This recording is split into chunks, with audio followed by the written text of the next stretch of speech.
So Fedora XFCE was an absolute dumpster fire disaster with an outdated browser and no intuitive way for a noob like me to update it.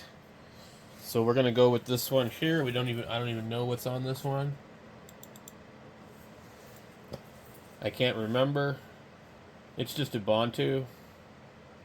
So I don't know that I really want to reinstall Ubuntu, but let's see how quick it'll do it. Okay, so the time is 5:34 and 35 seconds. How long will this take?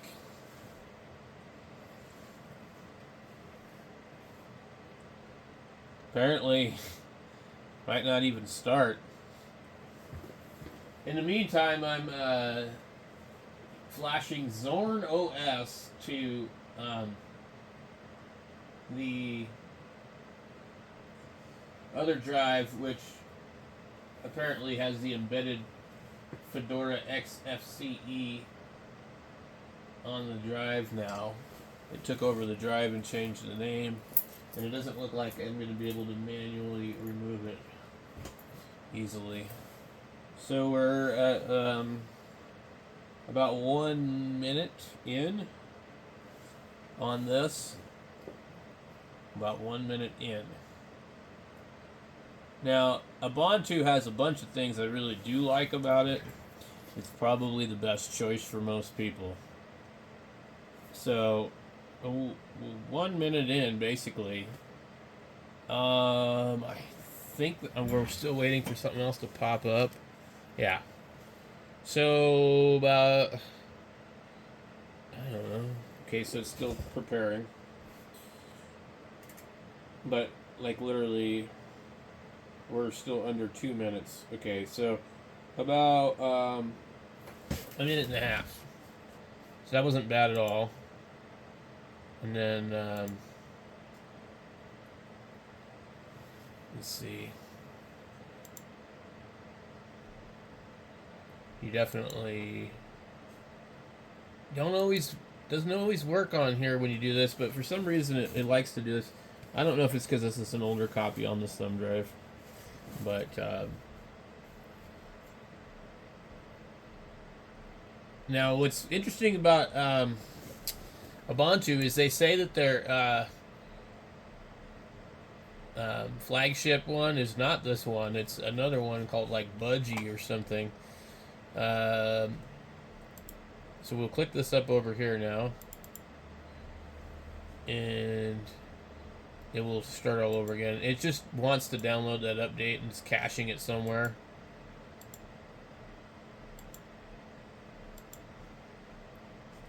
And I always do these here. Sometimes it can make it take a lot longer to download and install, but it's better to have it set up ahead of time, especially if you're connected to the internet. Now, some people will say, oh, you want a wired connection. Well, that was true back in the day, but nowadays, usually you can get away with Wi-Fi. It's pretty good about that. But back in the day, the drivers and stuff like that were real finicky with Wi-Fi. But I've been using Ubuntu since like Windows 95 days, so, and what I've noticed is that it's come along quite a ways. If you went to a computer repair place,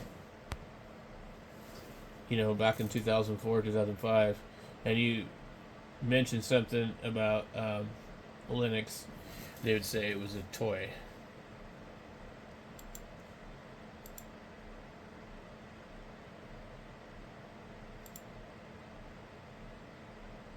Okay. Create account name. Oh, I don't even know what to call this. We'll call it I53.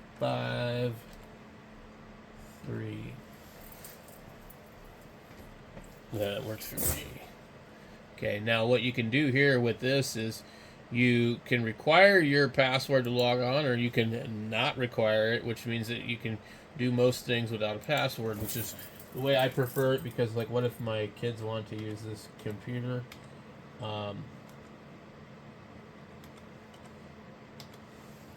I'm not concerned about somebody accessing my information.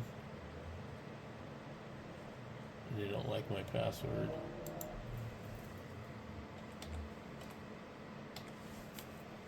I don't care if you like my password or not.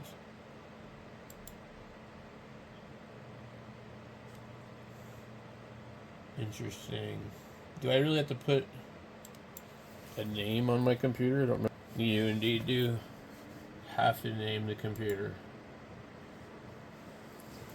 Since we're already hooked to the internet, it basically already knows where we're at.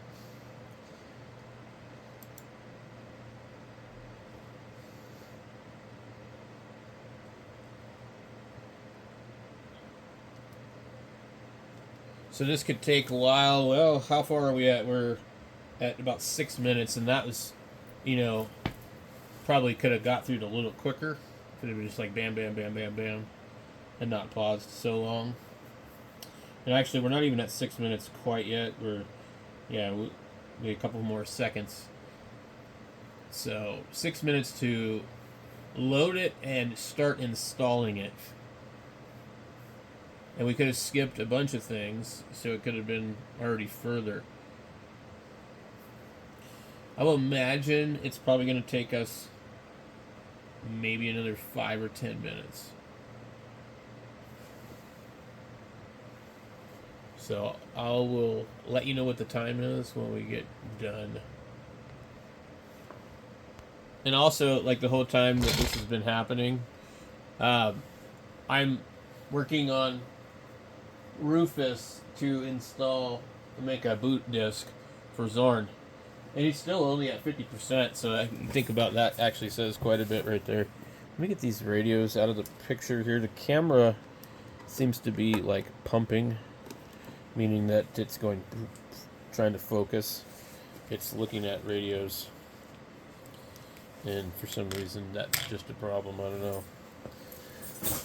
Okay, so I don't know too much about gaming on Ubuntu.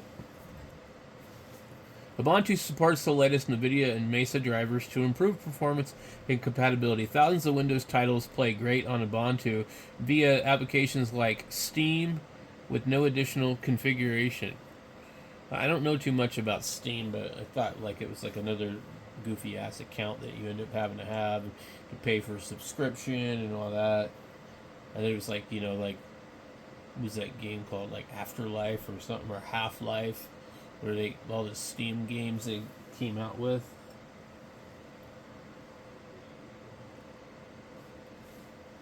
Let's see, how many minutes are we at now?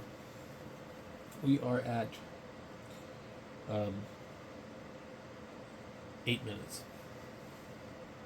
Alright, we're at about 9 minutes now. Alright, believe it or not, we are at 20 minutes right now.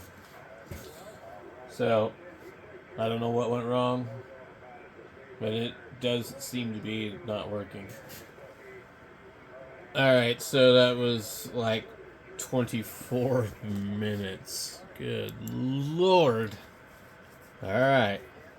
24 minutes. And good thing I didn't let the camera roll the whole time. That would have been really boring. So, I don't know if it's restarting or if it's actually just booting.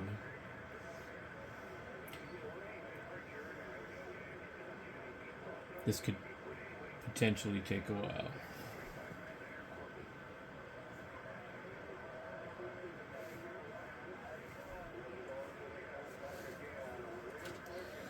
Alright, let's see. Please remove the installation media and press enter. Okay.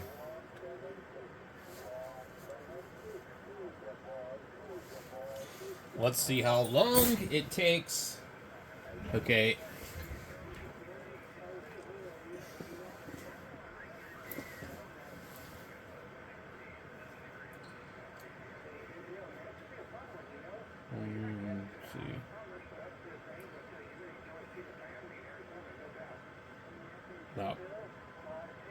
15 seconds.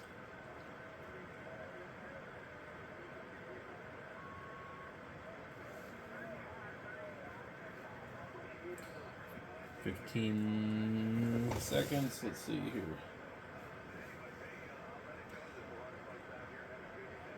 30 seconds. Sounds about right. 30 seconds to boot. Next. And we don't want to do this Ubuntu Pro. I don't know anything about Ubuntu Pro, but and I also don't want to share my data.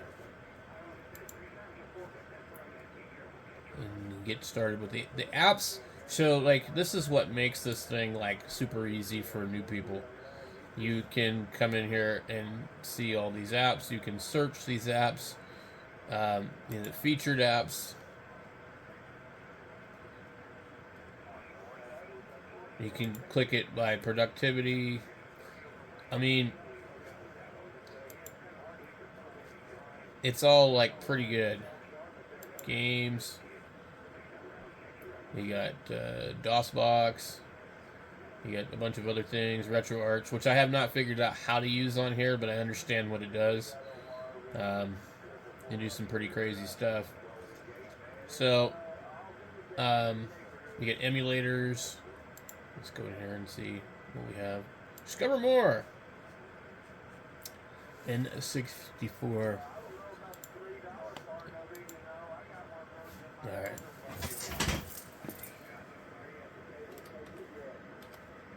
You will have to enter your password every single time you do something on here, but other than that, like, ain't that big of a deal. Now,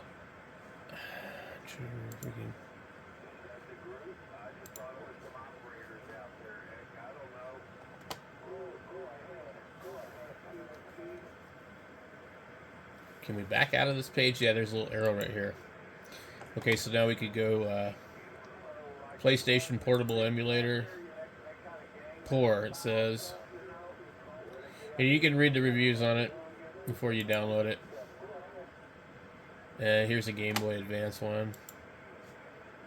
We'll go ahead and install that. You could have a lot of fun with this kind of stuff, and all the emulators are run on Linux, so little handheld ones. Okay, and I think this PC3 one, I think I've gotten this to work pretty good on a computer before. And we're gonna go ahead and just multiple arcade. The biggest problem with a lot of this stuff is getting the ROMs and stuff like that for it. Anyway, I'm gonna let all these do its thing. We're gonna go try and get Chirp and just see if we have any better luck on this one. Install.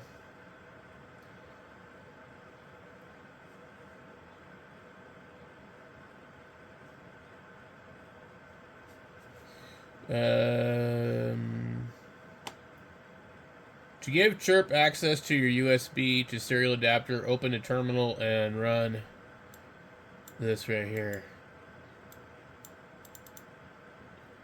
I can't highlight it, or maybe I can. I think right now the computer's trying to do too many things.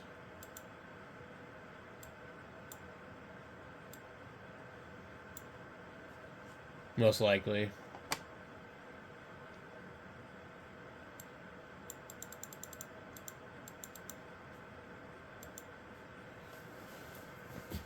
So when I open Chirp, it tells me this is an older version. And I don't really know how to do that from Linux. Because,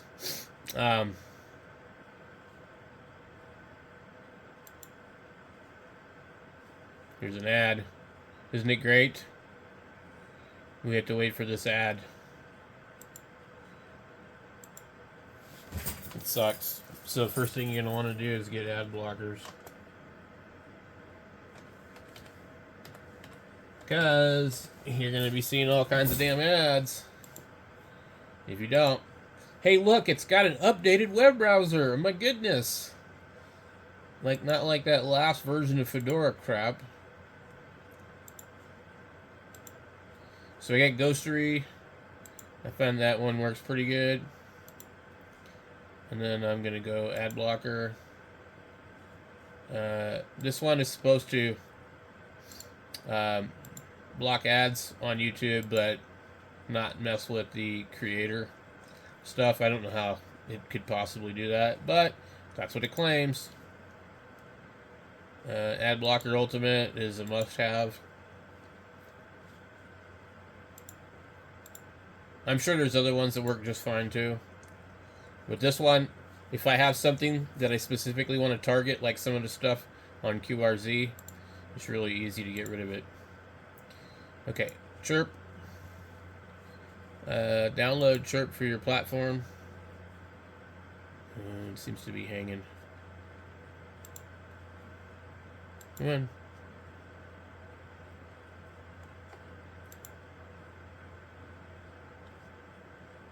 There we go.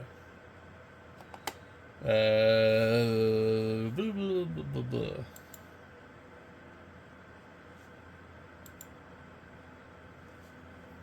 Okay, so for Linux, now we might actually be able to get this one here to run, and we extract. I can extract it, which is awesome, and then I can go into properties, and I can usually go.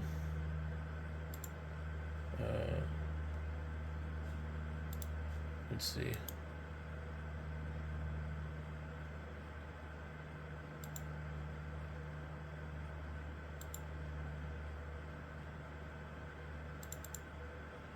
I'm trying to remember there's a way to do this.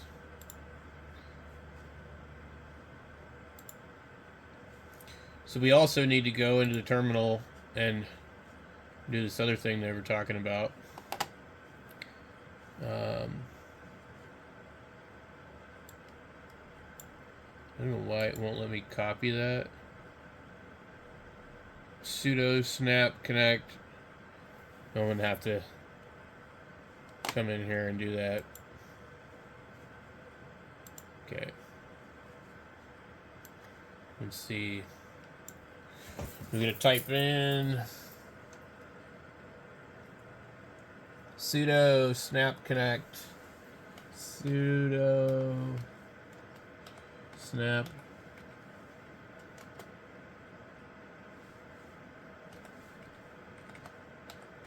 connect chirp dash snap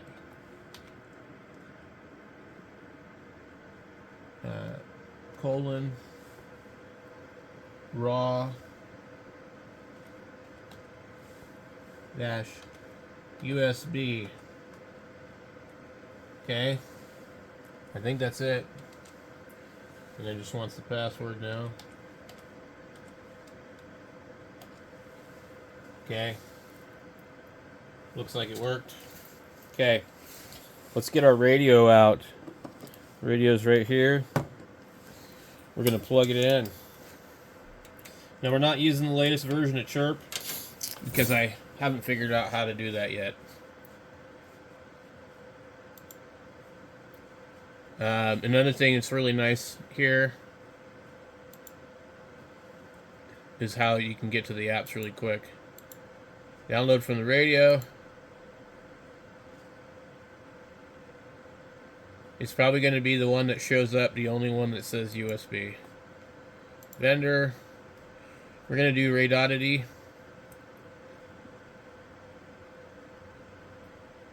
Where is it? Because that'll allow us the UV5RX3. Don't prompt again. Yes. Okay, click OK. Don't prompt again. Okay. Error communicating with radio. Permission denied. Okay. Let's try. Maybe we try this one again.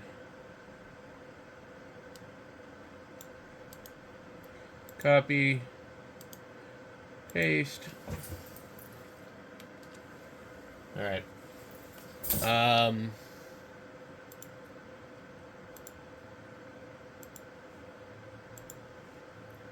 So to give chirp snap access to your USB serial port, open that additional. You can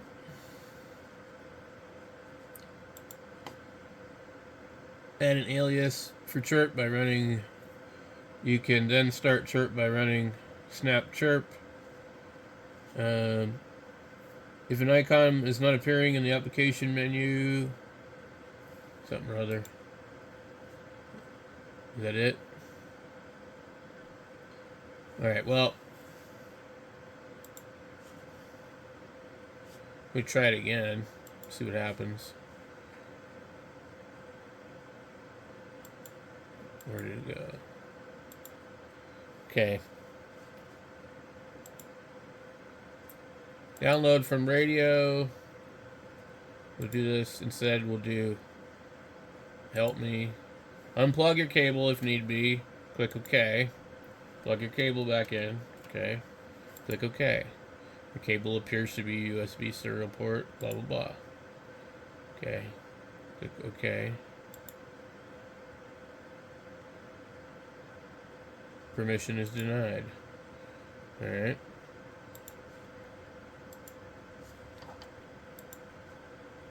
Let's go ahead and restart this.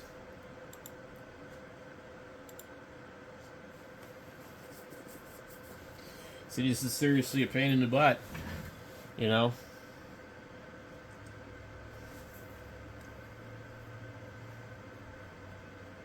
Okay. Yeah, it should restart in about 30 seconds, which is pretty good usually. And this is a 3rd generation i5, so this is a pretty old computer.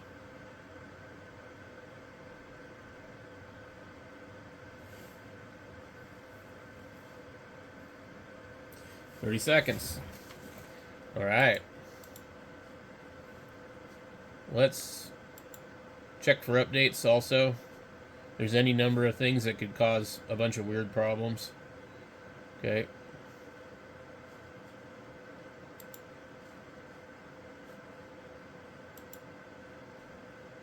Install now.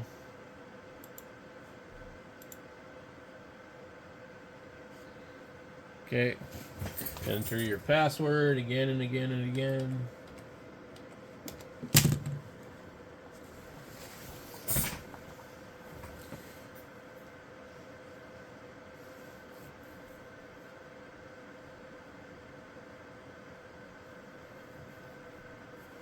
And then let's go ahead and pull chirp open.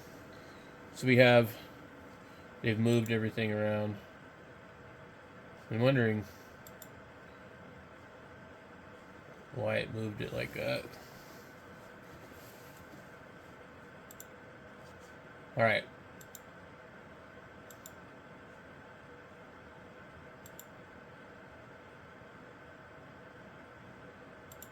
Alright, so we might need to just open the terminal again. I don't know. Radio.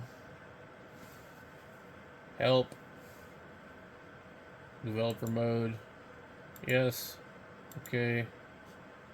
Restart. We'll let this thing finish doing its updates. So AI overview says to get chirp working on Ubuntu, you can install it via the Snap Store, the Ubuntu software store, or manually download the latest version from the chirp website. Snapcraft also offers snap packages, and you can install chirp using a Flatpak distribution. I would love to be able to do that, but I don't know what that is. Okay, Snap Store, Ubuntu Store, manual installation, Flatpak, serial port permissions. Chirp needs access to the serial port. You might need to add your user to the dial out group. So it says copy that. Oh wait, no. Oh man. Sudo. I don't know if that's the right one. Copy. Where's our terminal? That looks a little funny. Enter. Password time. Okay.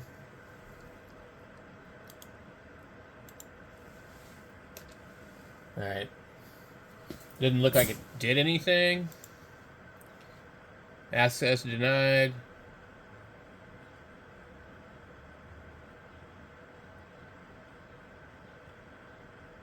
Okay, running chirp.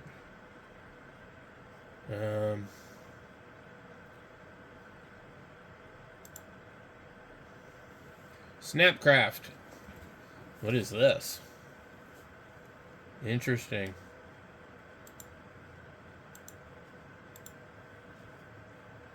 Enable snapped. Wow, these are really old versions. Okay.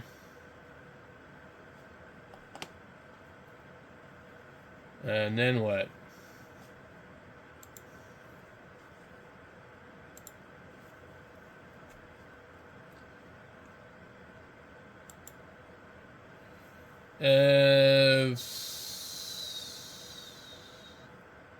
And this is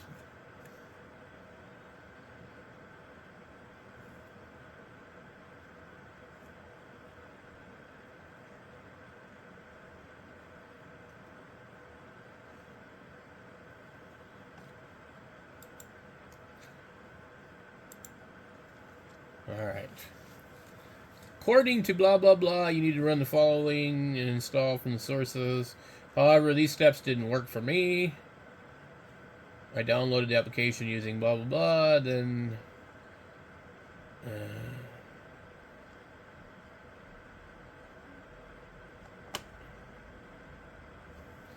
let's see.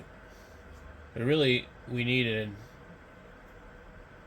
really do need a solution to this problem. Okay. We'll restart now because we have a bunch of updates.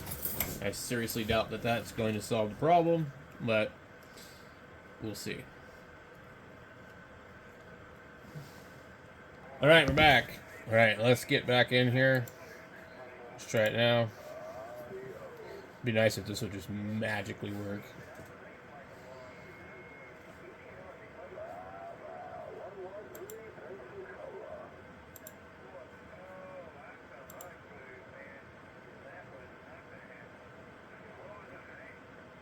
I'll be damned, guys.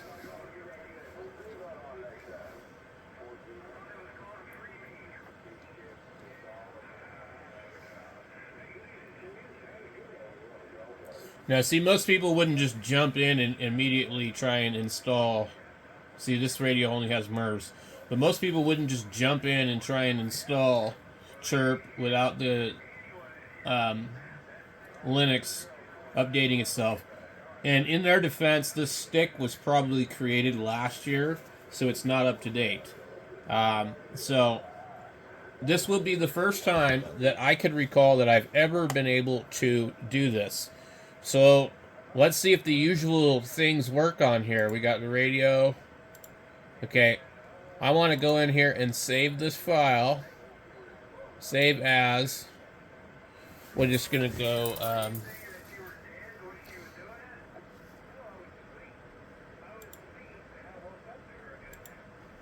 we're going to go caps on MERS. Click save. Okay. But now what I want to do is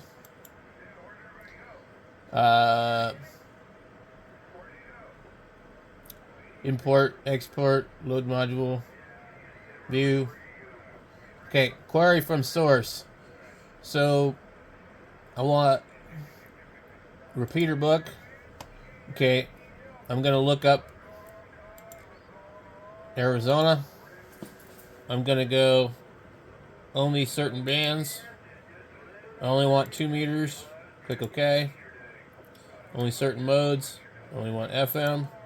Click OK. And then distance. I don't want anything more than 100 miles.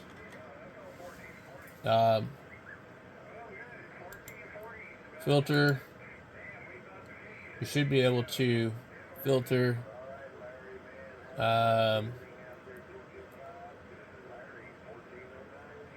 We usually filter like, oh man, let's see. It should be able to filter your county. So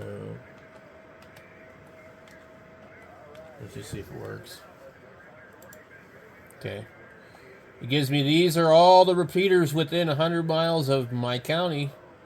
And then so now we will take this list here, okay? And we should be able to just go like this. We might be able to just like edit, select all, copy, and then we could come in here and then possibly paste right here, okay? And so now it should be as simple as doing that and then upload to the radio.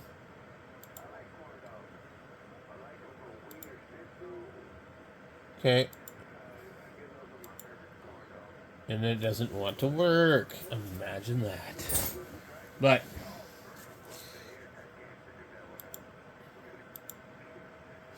let's make sure that the radio looks good. Make sure our cable is fully seated. Don't prompt again. Okay, it is writing to the radio. Well, it was writing to the radio, and then it screwed up. So, radio refused to accept the block. Now, there could be some other reasons to this, guys. So, I am using the wrong software for this radio. We don't even know what the hell this radio is programmed as, to be honest with you.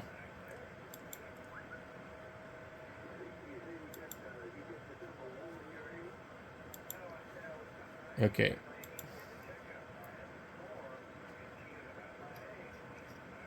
Let's make sure this isn't trying to write like too many frequencies.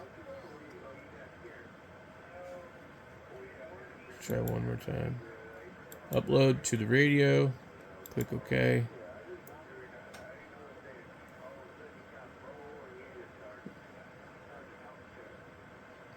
It does appear to be writing to the radio, but let's see if it screws up.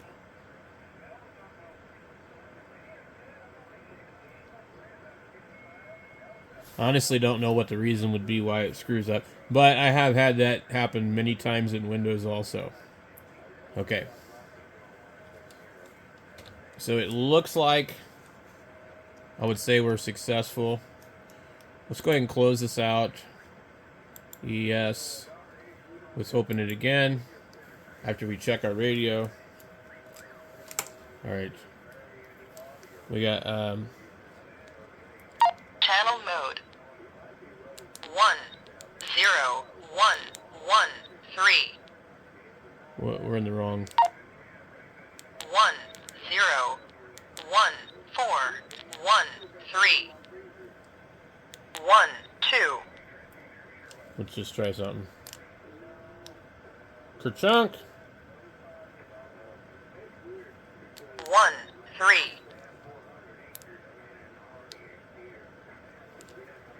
I don't know. 140. 1 2 3 5 6 5 4 5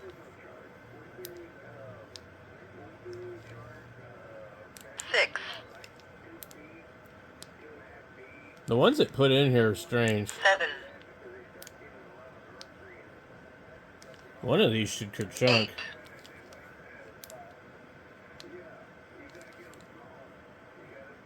You see that? There we go. 9. 1 0 Mount Union. Good Lord. 1, 1, Why is it 1, 2, none of these are good? I've got ones that are close to 1, me. 3, It's using a weird 1, 4, so it pulled up some weird ones. But anyway, I didn't really look at the list real quick before I put it to the radio. Anyway, so we got the radio right here. I'm just going to set it up on top of here. Let's go open chirp back up again. Okay. We just want to make sure this is working. Download from the radio. And one thing too is also with this is a UB5R. But what I was going to show you guys is that we can put 220 on it. I've got an older UB5R, much older, and it won't let me do it.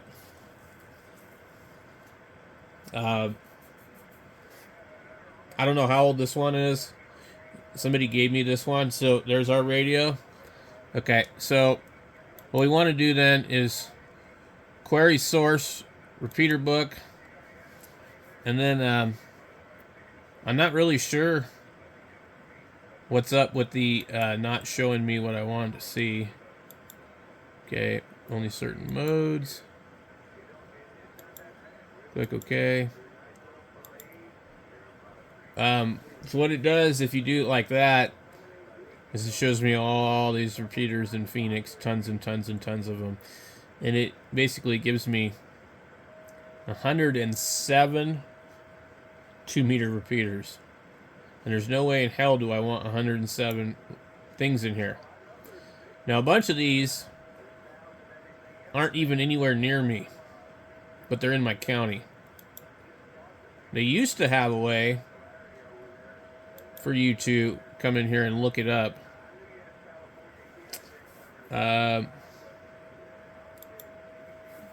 So I'm trying to think if I just put my grid in here.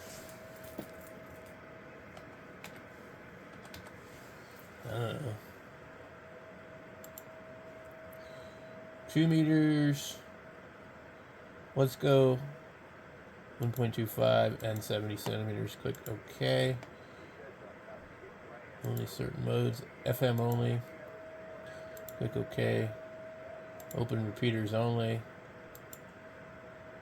And latitude, I don't know what my latitude is. Good Lord. I gotta look this up.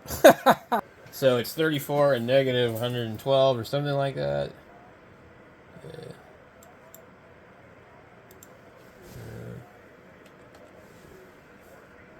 No. Wait. Negative. I think that's right. What? Must be between negative 90. Hold on. Okay, QRZ latitude 34. Longitude. Okay. This one's wrong. Negative. Okay. Look, now this is still wrong. My God. Well, I guess maybe as the bird flies. How many did I get? 106. There's no way I want all these. Okay. But anyway, you see how it works. So let's try this again. Okay, we don't want 100 miles. I want 50. Okay, click OK. How many we get? 32. That is much more doable. A lot of these are not. Yeah, these are not like nearby. Pinnacle Peak? Like, no, this is ridiculous. It's like it's got the wrong location for me. Interesting. None of this stuff is local to me. Is my grid wrong? 34.595. I think I'm gonna have to change this. Okay, so I think you have to be very specific about your grid. No, this is still wrong. But it's closer. So, well, let's go ahead and select these. Well, why is it giving me 900 megahertz? So, anyway, the 900 megahertz stuff isn't supposed to be in here. But we'll just copy it and see what it does. Okay, select all. And then we'll hit copy. And we'll come back in here from what it read from the radio. And I'm going to select right from here. And I'm going to paste over that one. And it'll ask me if it overwrite those. It's like, yes. Some memories are not compatible. Okay. That's because those are DMR. Those will be left blank. We'll have empty spots there. That's fine. I don't really care. And then let's go write this to the radio. Upload to the radio. Click OK. Thought I clicked it. I did. It's a little slow to respond. I think double clicking it sometimes can cause some serious problems. But this is 100% better than what we were doing yesterday trying to get this to work. So, I've never actually been able to do this before. Alright. Let's take a look at our radio. We're going to unplug it. Okay, we're on 1415. Let's go. 151122223. Why do these all say the same thing? Kerchunk! 24. Which one is 26. or maybe this one will work. We piss off Bob. 27. 28. I don't know what this one is. Kerchunk, kerchunk, kerchunk. 29. What the 3 hell? 2 3 6 3 None of these. 0 1 3 4 5 6 None of these look close. 7. We don't even have the ARA machines in here. Let me see. Okay. Hold it up near the window. Yeah. Alright. This antenna might just suck too. Hey, let's get a different antenna on this thing. Where's that big, huge antenna that I had laying around? I have one that I don't use. There it is. Okay. We're gonna put this one on there.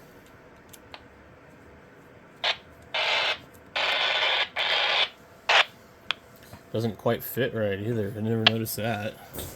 Interesting. Nothing. Let me zoom this thing out. 8 Why did none of these work? 9 There we go. 1 7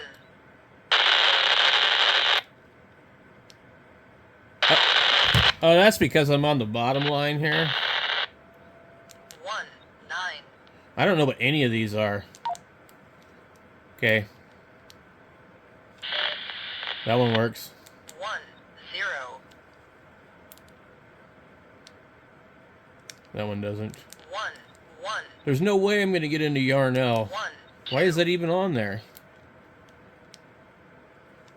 There used to be... 1 3 there is not a single ARA machine on this thing. Interesting. They all say 1 Mingus. 4 Mingus, Mingus, Mingus, Mingus. What the fuck is Mingus?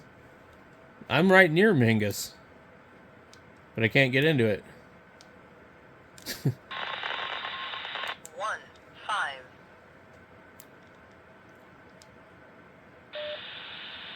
Alright. So there you go, guys.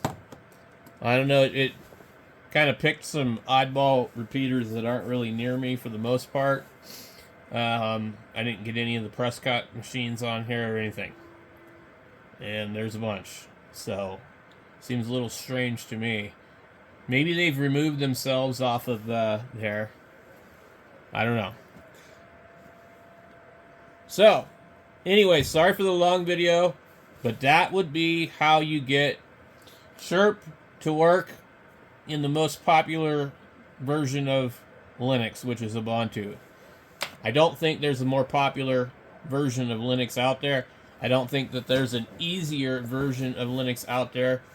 The only one that might be more popular, but about the same in my opinion, is the different versions of Linux Mint. I personally do not like Linux Mint. I don't like the look and feel of it.